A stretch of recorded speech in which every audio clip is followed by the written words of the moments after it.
தமிழ் புரிந்து டைமிருந்து இதை காது கொடுத்து கேட்கும் என் அன்பார்ந்த நெஞ்சங்களுக்கு வணக்கம். நான் சொல்லப்போகும் ஒவ்வொரு குட்டி கதையும் தனி மனிதன், குடும்பம், ஊரு, நாடு, உலகம் இதை சார்ந்து தான் இருக்கும். சொல்லப்போகும் எல்லா கதையுமே இன்று ஒரு பாட்டிய பத்தி கதை சொல்லப் போறேன். அந்த பாட்டிக்கு 102 வயது ஆகிறது. அவங்க எப்படி ஃப்ரீடமா இருக்கிறாங்க. That means physical, emotional and financial எப்படி ஃப்ரீடமா இருக்கிறாங்கன்றத பத்தி தான் சொல்லப் போறேன். அந்த கதைக்கு போறதுக்கு அந்த பாட்டியோட கதைக்கு போறதுக்கு முன்னாடி, நம்ம ஒரு 8 இயர்ஸ்ல இருக்கும்போது எப்படி இருக்கணும்? யோசிக்கிறீங்களா? எல்லா வயதுக்காரவங்களும் இத கேட்கலாம். ஆனா அதுக்கு முன்னாடி கொஞ்சம் யோசிச்சு பாருங்களேன்.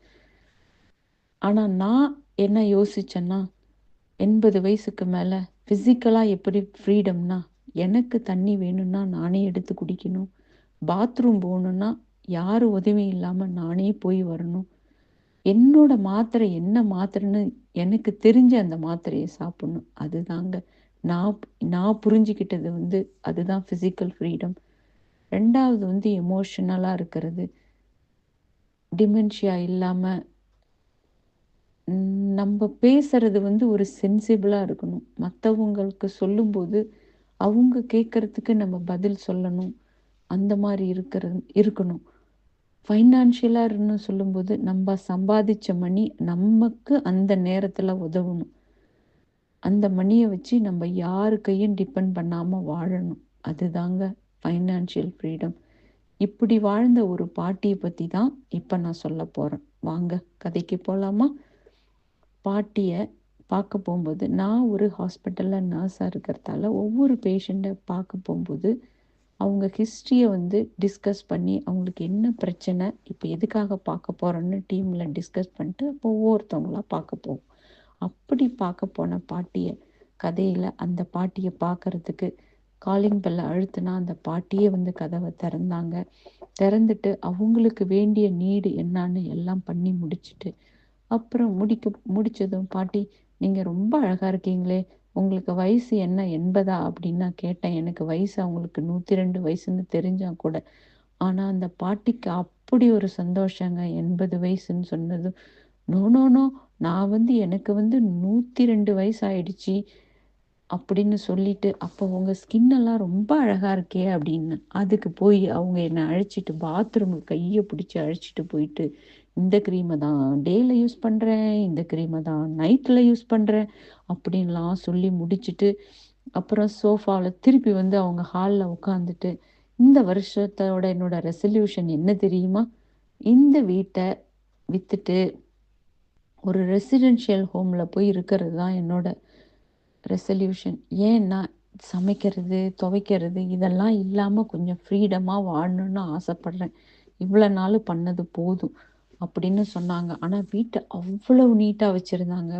ஒரு பேப்பர் ஒரு ஏதாவது இம்பார்ட்டன்ட் பேப்பரெல்லாம் அப்படியே தூக்கி போடாம, அத கிழிச்சு வச்சு அத கொண்டு குப்பையில போட்டாங்க. அப்ப பார்த்துக்கங்க அவங்க எப்படி இருந்திருப்பாங்கன்னு. இதுதாங்க. இப்படி அவங்க வாழ்ந்தாங்க. ஆனா அவங்க சொல்லிட்டு, அப்புறம் நான் உடனே அவங்க கிட்ட, "ஓகே உங்களுக்கு ஸ்டேட் பென்ஷன்லாம் இனஃபா இருக்கா? ஓகேவா?" அப்படின்னு கேட்டேன். அவங்க சொன்னாங்க, "நோ, நோ. எனக்கு ஸ்டேட் பென்ஷன்லாம் அவ்வளவுலாம் பத்தாது. ஆனா நான் பண்ண இன்வெஸ்ட்மென்ட் இப்ப எனக்கு உதவி செய்யுது. நான் 50, 60 வருஷத்துக்கு முன்னாடி இன்வெஸ்ட்மென்ட் கொஞ்சம் கொஞ்சமா மணிய போட்டு வச்சேன் இன்வெஸ்ட்மென்ட்ல.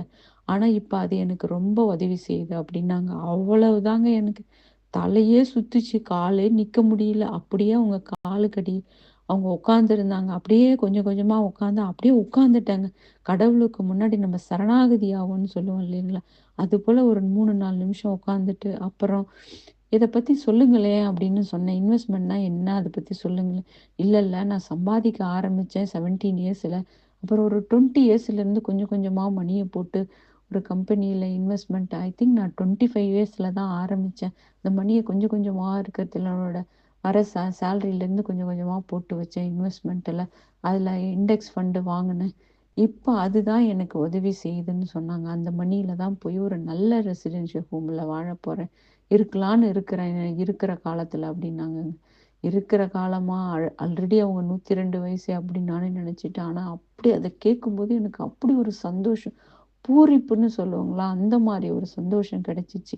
ச்சே, கடவுள் உங்களை எவ்வளோ ப்ளஸ் பண்ணி நல்லா வச்சிருக்கிறார் அப்படின்னு சொல்லிட்டு, அப்புறம் அதிலிருந்து நான் என்ன கற்றுக்கிட்டேன் இப்ப அப்படின்னு நம்ம அப்படியே ஒரு நிமிஷம் யோசிக்கிறீங்களா?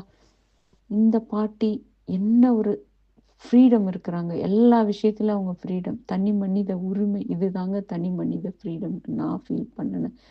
அதுபோல நீங்க என்ன நினைக்கிறீங்க? அப்படின்னு யோசிச்சுக்கிட்டே நல்ல விதமா யோசிங்க. இன்வெஸ்ட்மெண்ட்ட ஸ்டார்ட் பண்ணுங்க ஸ்லோவா. நீங்க ரூ. 100 போடுங்க. 10 கொஞ்சம் கொஞ்சமா ஸ்டார்ட் பண்ணுங்க. உங்க குழந்தைங்களுக்கு ஸ்டார்ட் பண்ணுங்க. அது நீங்க இல்லன்னா கூட அந்த குழந்தைக்கு அது உதவும். அது மாரி உங்க பேர்ல பணம் போட்டீங்கன்னா, கொஞ்சம் கொஞ்சமா போட ஆரம்பிச்சீங்கன்னா, அந்த மணி இந்த பாட்டிக்கு உதவி செய்ய போது போல, நீங்க யாருமே இல்லனாலும் உங்க சுதந்திரத்த யாரையும் உங்க கையிலருந்து எடுத்துக்க முடியாது. அதனால அப்படி யோசிச்சுட்டே இந்த கதையை நிறைவு செய்யலாம். மீண்டும் இது போல ஒரு நிகழ்ச்சியோடு உங்களை சந்திக்கும் வரை நன்றி கூடி விடைபெறுவது மடத்தார் வீடு. தேங்க்யூ. பாய்.